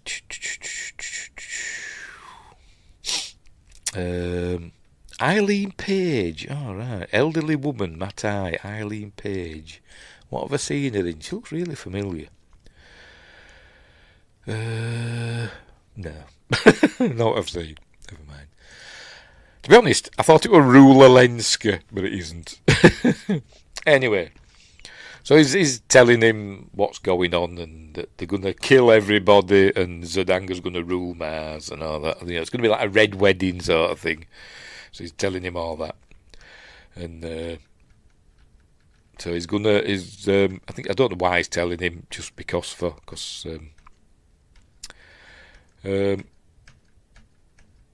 he's going to escape, isn't he? There we go. Just as he's telling him all this, Wooler arrives and bites his arm and releases his control over John Carter. That name is familiar. Yeah, Eileen Page. It does sound familiar. I didn't recognise any of the stuff she'd been in. There we go. Bites his arm. And then we go. It says, immortal ain't bullet. Boy, we learned that the Therns are immortal. But it says, it ain't bulletproof because I shot one of you back on Earth. Anyway, so he escapes, and we get a little scene of him trying to fly one of these flyers, which is kind of funny. It's kind of funny little scene as he's trying to fly it, and the music is just like John Williams Star Warsy kind of music. It's like Michael Giacchino just ripping off John Williams, and it is very. This scene is very like Return of the Jedi a bit, where he's flying, on the speeder bike scene. He goes flying through. There we go, through the legs of the city. Very like Return of the Jedi. Anyway, so they end up over the desert, and we see that Sola saves him. She shoots one of the bad guys, and there he is. He's fine. They've saved him. These flying things are robust. It crashed and everything, but it still works. He says, "Come on, get on. We've got to go and get help from the Tharks." She says, "Tharks don't fly." So, but obviously they're doing this. There we go. We see that. Oh, for Pete's sake. We see that they're arriving. It never gets the hang of landing them. It just crashes them all the time. Anyway, so he's going in, and he runs into the tent, and he says, Taz, I forgot his name already. Taz Tacker. What the bloody hell? Come on, mouse, stop working properly. Taz Tacker, innit? Taz Tacker. Whatever. He's running to the tent, but we see that it's I'm going to say Thomas Hayden Church is in charge, not Willem Dafoe. So he throws them in the dungeon, because they've got a dungeon apparently now. They're going to make them fight in the arena, so we're going to have Geonosis in a minute. We see that Taz Tack, Willem Dafoe's in there. Been beaten up a lot. He's not doing well, but he's going to be fine. Don't worry. So anyway, so they have a little fight. But anyway, but they're fine. They're fine. Right, so they're going to take him out. Here we are. So we're at Geonosis now. We're in the arena at Geonosis. And they're going to fight the White Apes. So there we go. So here come the White Apes. And we see he's chained to a big rock. But here comes the White Apes. There we go. Looks not like Tarzan. There it is. So they've got to fight them. There's going to be two of them in a minute. Taz Tarker, Willem Dafoe's not doing well. He's very weary. So John Carter's got to do all the fighting himself. He can't get away from that rock. He says, "Release the other one." So now he's got to fight two. So he breaks the rock and smashes one of them in a minute. Have I done it already? Hang on, where are we? Oh, they're fighting first. Yes. Hang on, just come back a bit. Go back a bit. Where's my keys? There they are. Because what's that bad Thark female says? There we go. Let us watch your father die like the whimpering callout he is. He says, "No. Let us watch you die." She don't say die, she says, "Let's watch you." And she throws them both into the arena. And this one, whatever the name is, I can't remember. Sarkosia, voiced by Polly Walker, gets ripped apart. There we go. We saw it in shadow. Gets ripped apart by one of the White Apes. There we go. Ripping. I'm dying for a wee. I am. Anyway. But he finally gets the. Hang on, have I missed it? He breaks the rock. Have I gone past it? I don't know. He breaks the rock with the chain on. He breaks out and takes out one of the White Apes with that.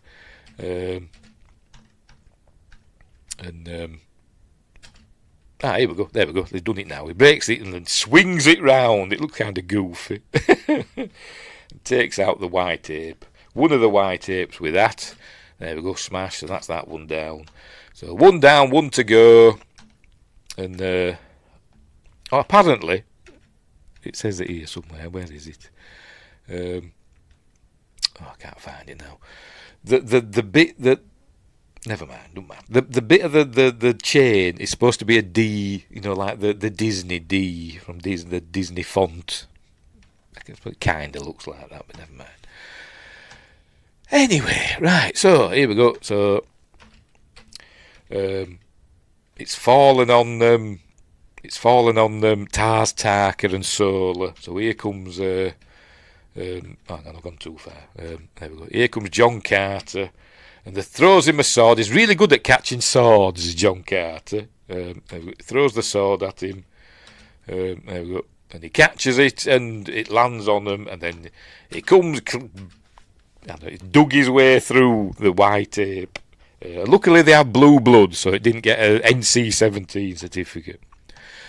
So they've won. So now he challenges Thomas Hagen Church. So he says, "Okay then," and he leaps in, and here he comes in a minute. There we go. So, and he chops his head off. Boom. There we go. Just like Jango Fett. So there we go. So now he is Jeddak. He is the ruler. But he says so. His first act as leader of these Tharks is to go and save Helium. So off they're gonna go. There they are. Look, heading for. No, they're going to Zedanga first. They've got to go to Zedanga. This is where they think the wedding's happening. Because that's where he was just there. They were just there, weren't they? So you were getting ready for the wedding, look. You can just see there, it's supposed to be Mickey Mouse, that. It is just 3 dots. Anyway, so get ready for the wedding. Anyway, so but they break their way into Zedonga. There we go. Smash their way in. And we see there's nobody there, just people, no army. And they grab something. Yo, where are all your defences? They're all at Helium. That's where the wedding's happening. It's my favourite bit of the film. Only a small contingent remains. Where are they? They're at the wedding in Helium. And now he gets a cuff round the back of the forehead. As my dad used to say. Get a clip round back at forehead. So they've got to go all the way to Helium now. Which is, I don't know, is it a long way? I don't know. But he says, we've got to take these flyers. And he says, Tharks don't fly. So he says, well, I'm going, you'll have to catch up. And then we learn that the moonlight will force him to fly low. But anyway, whatever. So he's heading to Helium, and we presume that they're not going to follow him, but obviously they do. Or they're going to follow him on foot. Which is not true. But anyway, right, so this wedding's going on. Under the 2 moons with their beams under the light. And they've got female warrior women, look. So all this is going on. That's it. Should have had Brian May playing the wedding march. Like in Flash Gordon, shouldn't they? But nobody looks very happy at this wedding, do they? Anyway. So here he comes. We see that the army, there we go, the Zedongan army is encamped outside Helium. And then somebody's going to shoot it. And this fella says, no, you'll raise the alarm. It's one of ours. This is the fella. I bet it's the same fella from Star Wars, isn't it? Don't shoot. There's no life forms. Save your energy or whatever. Anyway. So they're still getting married. Blah, blah, blah. Blah, blah, blah. Do you? We'll have the quick ceremony. But then, no, we're not. Of course, there's going to be, because he's just getting ready to say, I do. But then he comes, smashes in, just like Flash Gordon in Flash Gordon. Carter? So he says, stop it. There we go. There's a Dangans at your walls. It's all a ruse. It's a trap. And all that. So anyway, the army attacks. There we go. Sabthan grabs hold of Deja. She stabs him in his hand, and he drops her. And obviously she falls, but obviously he catches her, because that's all he just spends the entire film doing, just plucking her out of the air. So anyway, big battle ensues. Zedangans versus the Helium chaps.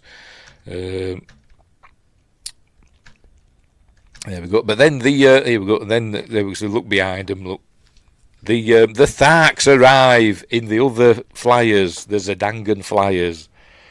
They arrive in those. So they did fly, and he crashes it. Says, "Thank God that's over." I think he says that here. Is it? There we go. Thank the goddess that's over with. Because Tharks don't fly, but obviously soon got the hang of that. They must be really user friendly or something. I don't know.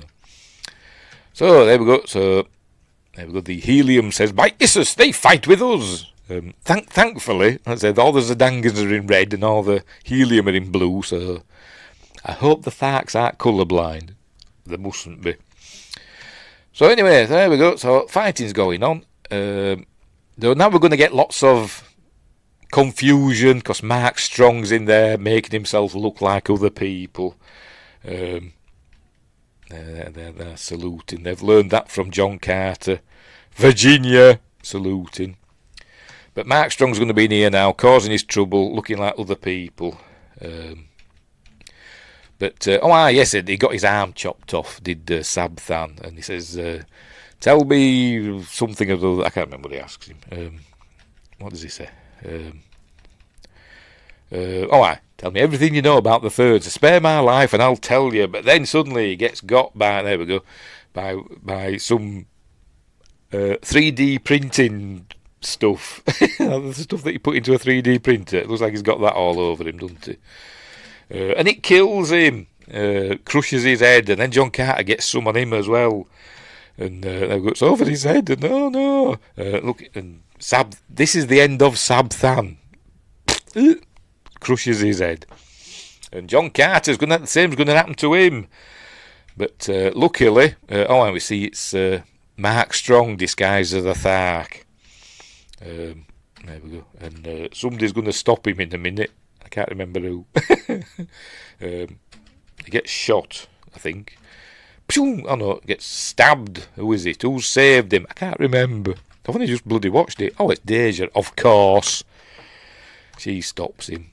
So he goes leaping up, but then it turns into Deja, but, it's obviously this is the bad one. the one behind. So, it's not a case of which one are you going to kill. Well, we know which one's the bad one. But anyway, so they carry on. The amulet gets thrown, so he goes after that. He's disguised himself now, he's Mark Strong, as John Carter. Because he actually says here, I think, there we go, "Give it to me, my Jedak." Because obviously he doesn't realise that he's the Jedak now.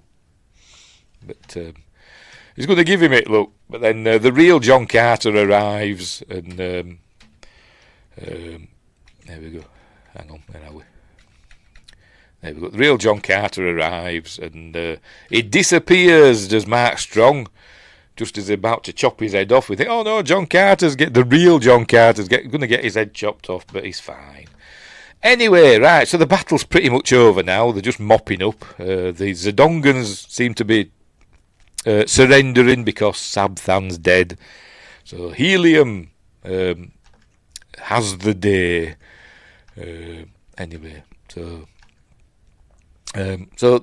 everything's hunky-dory now, and he's there. He's asking her to marry him. He takes his wedding rings off, and he realises now he's able to love now, and because he wants to stay on Barsoom, and he asks for the hand of the princess. Could the Princess of Mars marry a Virginian cavalryman? And she says yes. So they're going to get married now. Oh, and even Tarker, or whatever the hell he's called, is shedding a little tear because Sola wipes it from his eye. Look, bless her. So they get married. Yeah, they're married, and it's all lovely. And I don't know how long he's on Mars for. It must be a while. But anyway, see, those moons are totally wrong, but never mind. So there we are. They're on Mars, and he's thinking about not going back to Earth and all that, but he's happy to stay on Mars with Lynn Collins. So would I. But anyway, so he's going to go for a walk. He can't sleep, and the dog's going with, I forgot the name of him already. Wooler's going with him. He passes a guard. There we go. We see a guard. There we go. There. Who's got a bandage on? Is it a bandage on his hand? Is that just part of his webbing? I don't know. But is that relevant? I don't know. So he's having a look about, and he throws the amulet because he doesn't plan on going back to Earth. He throws the amulet away. There it goes. Hang on. There it goes. So he says, "I am John Carter of Mars," he says. Anyway, so he sees this fella. Hang on, where are we?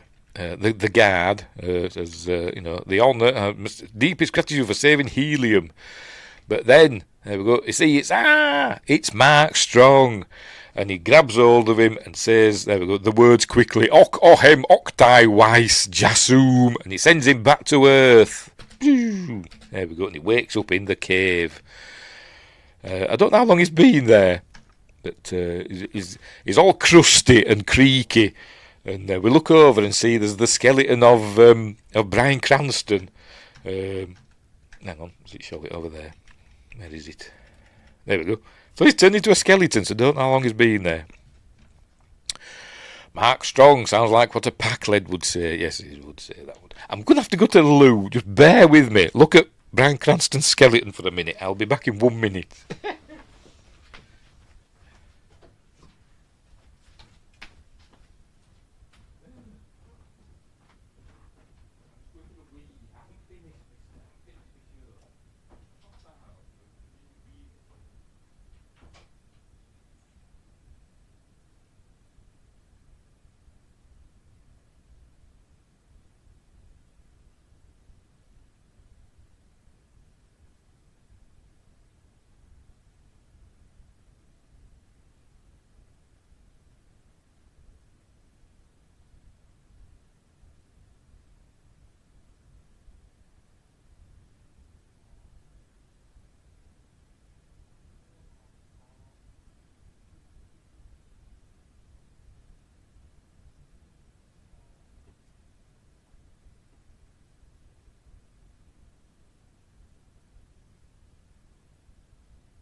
Blimey.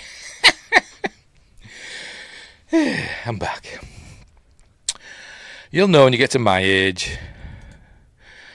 Pack-led, we are strong now. Yes, that's what they'd say. I bloody hate the pack-leds. Hate the pack-leds in TNG. And I hated them ones in Voyager that were all polluting everything. Began with M, didn't it? I can't remember what they're called. I hated them as well. Anyway, where were we? Right, he's back in his cave. There's Bryan Cranston's skeleton. So how long's he been on Mars? I have no idea. A long time, it seems. But anyway. Yes, the mail on, yes, them. So, he comes out, and there we go. He can't get back. He tries to say it. He sees where there's like a carving of the amulet. That doesn't work, obviously. But remember, he's in a cave with loads of gold in it, so he's rich. So now we go back to his commentary. He's reading from the journal, remember. So we learn for the next 10 years, he's got to look for an amulet. So he remembers that Mark Strong had been on Earth before, so the Therns have been on Earth. And they've been all over, so he spends his fortune looking for the Therns. 10 bitter years I searched. Even on the Orkney Islands. I don't know why the Orkney, I don't know, but there. And, there we see he's got a little vial of something which is going to come into play in a bit. And then suddenly somebody says they've found it. So there we see that he's being watched. These are obviously the Therns watching him. And so they go, I feel remarkably unwell, Thompson. So this is where he dies. And they put him in the mausoleum. There we go. Because if his body dies on Earth, then my copy dies on Mars. I'm not sure how this works. how does the body live on Earth? Does it? It must enter some form of suspended animation. As I said, it's fantasy. It's not hard science, is it? But because it obviously it's not being fed, is it? So it must just. I don't know. But anyway, whatever. So it says, locked his body in the mausoleum, and it talks about the Therns were looking for me, looking for the amulet, and in the time it's taking you to read these pages, they may have found me. So he goes running out. There's Ned to the mausoleum, but he can't get in. It said, Ned is the key. Edgar Rice Burroughs, and he goes Ed, and he just presses E and D. That doesn't work. But remember, at the beginning it had said it can only be opened from the inside unless you know the code. But he didn't tell us that at the beginning. But anyway, but it's not Ed, it's Ned. And there we go. See, it's Ned. So he presses NED, and that opens it up. And then we see the chap behind. He's got one of the Thern daggers. And he's about to kill Ned. And then we hear a gunshot. Gasp. And we see John Carter's still alive. He's there. He didn't really die. It were all a trick. And you see that one's got... Thankfully, he had an amulet with him. They must all have these amulets. Must have. And he says, hang on, he just tells him. Where does it tell him? There we go. Toxin derived from a pufferfish makes him look dead. Simulates death. Really good simulation, because he had the doctor there and everything. Unless the doctor were in on it, maybe he was. I don't know. But there we go. He's got an amulet now off this dead Thern. He likes killing Therns, doesn't he? But he says no. It says, well, I was bait. Edgar Rice Burroughs says, I was bait. He says, yes, but no, not really. He says, I really do need a protector. I'm going to go back to Mars now. And I need you to look after this mausoleum and use all my riches and write a book. They will fall in love, write a book. There you go. So in he goes, locks himself in and puts himself on there and says the words. There we go. Hang on. Here we go. And then she says the last words. Barsoom. And off he goes to Mars. And then we end. There we go. John Carter of Mars. So there. They put it at the end of the film. Not at the beginning. And that's the end of the film. And it is really, really good. I really liked it. Hopefully he goes back with his gambit powers with his cards. Is it throw cards and stuff? I don't know. But yeah, but how does he survive it? I don't understand the details of how it works. Maybe it explains it in the books. I bet it doesn't. How his body survives on Earth. Anyway, they should have just had it as like, he just transported to Mars. Just leave it at that. But now he's got this weird anchor on Earth that if anything happens to that, he'll die on Mars. But anyway, not bad. He was in Battleship also. Yes, he was. He was in Battleship as well. I've seen him in something else recently as well. I can't remember what. And I didn't realise it. Well, I didn't realise it was him for a while. What have I seen him in recently? I'm gonna have to look him up now.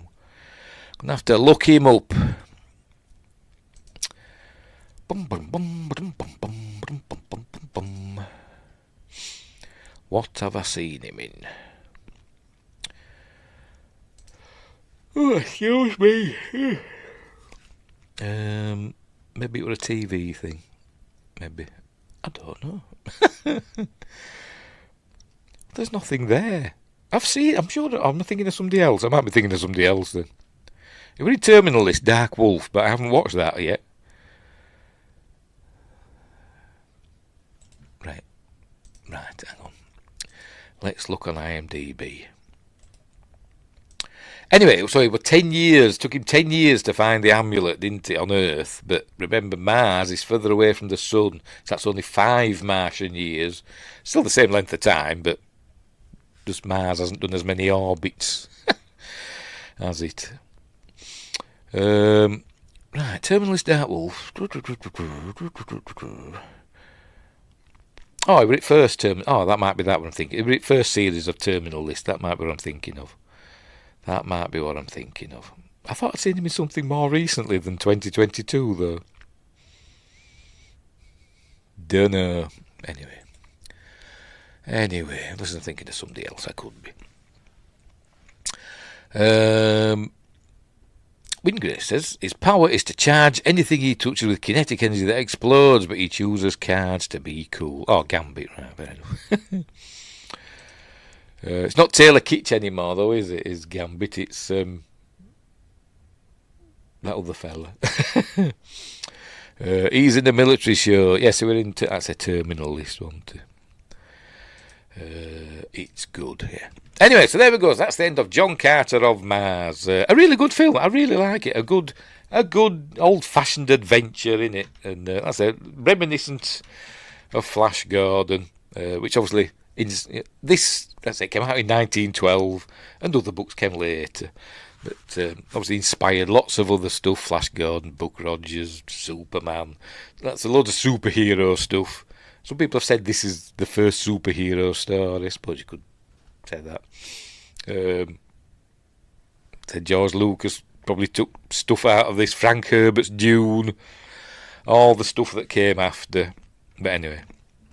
But yeah, it is really good. I really, really like it. And I could have swore I already had it on Blu-ray. And I couldn't find it. So I bought it again. So my original Blu-ray probably turned up now. Oh, about me. So there we go. That's it. That's the end of John Carter of Mars. Really good film. Give it a watch. It's on Disney Plus. If you don't want to get the Blu-ray. Anyway, right. So all done and dusted. Really good film. Really good film. And Lynn Collins is gorgeous. Right. So we'll leave it there. Hang on. My notes. Let's have a look at my notes. See what I've not read out. While filming at Big Water in Utah, the crew accidentally discovered a 60-foot-long sauropod dinosaur skeleton. The state's Land Management Bureau took over. How can you accidentally discover something like that? Anyway, I pretty well like that scene of Star Wars with the crate dragon skeleton that 3PO walks past. I bet it will like that.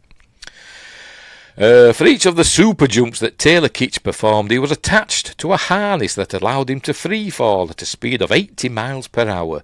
Kitch apparently found it unpleasant. Apparently Taylor Kitch is a really nice fella as well. Is he Canadian? I think he's Canadian, isn't he? Is he? Let me go back up to the top.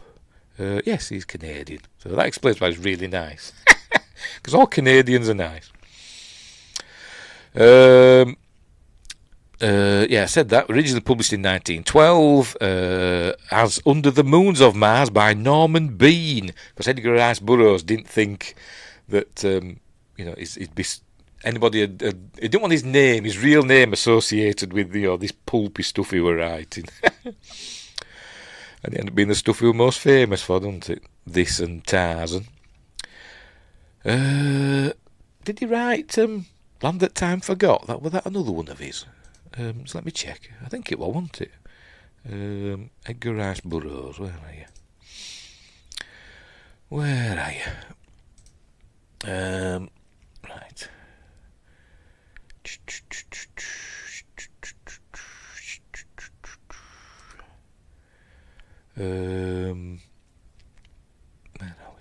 Lost Continent. He did that one.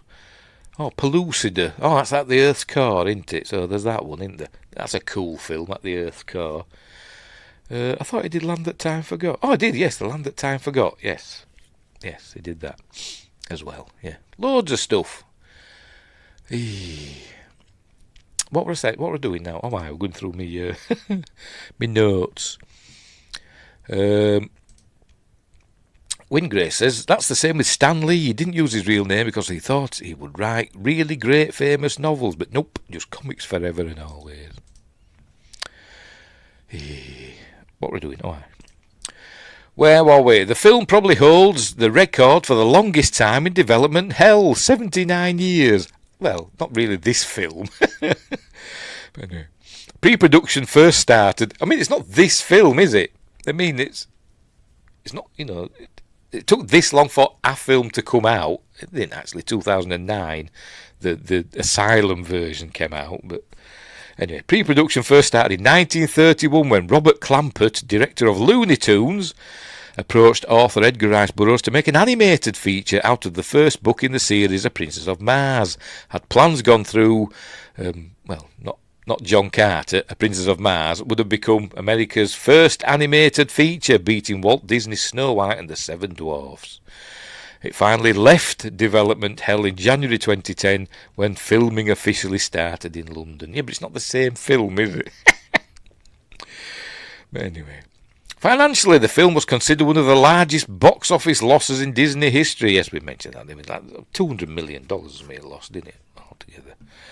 Robert Zemeckis turned down the chance to direct, quipping George Lucas already pillaged all of that with the Star Wars films. That's a bit harsh, isn't it? When Jon Favreau learned that Andrew Stanton had picked up the film, he gave him a call, congratulating him and requesting that he could play a Thark. Favreau voices a Thark bookie. Yes, like one line. 1,800 costumes were made for this film. It goes on about, the words with film titles with the word Mars in tend to underperform. It didn't make any difference, did it? They said Mars Need Moms. They said John Carter would prove to be the biggest financial disappointment for Disney since Mars Need Moms. Want that a Robert Zemeckis film? Just let me check. I'm sure it was. Because it had that same uncanny valley eyes, didn't it? I've seen it once. It didn't blow me away. Mars Need Moms, directed by... Oh no, Simon Wells directed it. Oh right. I thought it was Robert Zemeckis. Was he a producer on it? Yes, he was a producer on it. Right, fair enough. Right, where were we?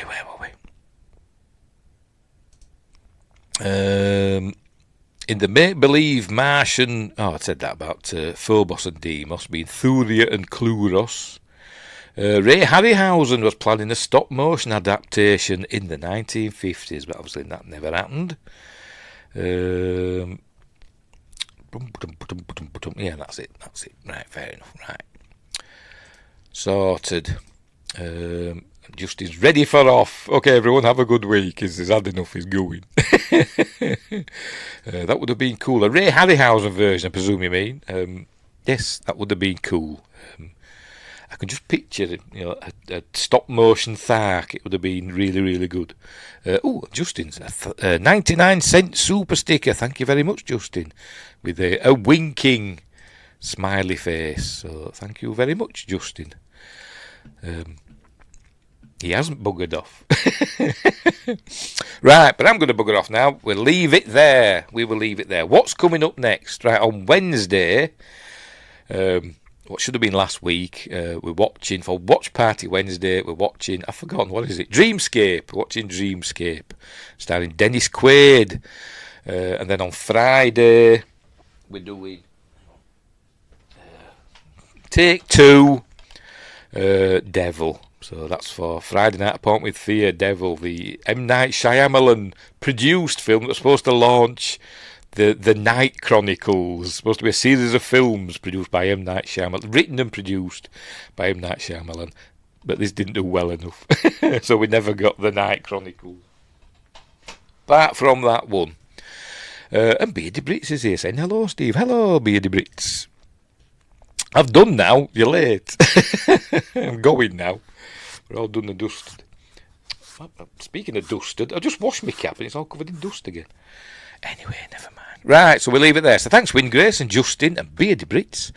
And right at the beginning, we had I presume it's Lance from the Outcast Creative. Go and subscribe to the Outcast Creative. Go and subscribe to Windgrace's channel, Windgrace Project. He's just got his latest review up of Star Trek Starfleet Academy. And I don't know if Beardy Brits has got a channel. I will have to check. If Beardy Brits has got a channel, subscribe to him as well. And Justin hasn't got a channel. Unless he's got a secret one that he's not telling us about. I'm waffling, aren't I? I'm waffling. Right, I'm going. So, thanks for watching, wherever you are. Look after each other. And let me get sorted. Look after each other. And until next time, I'll say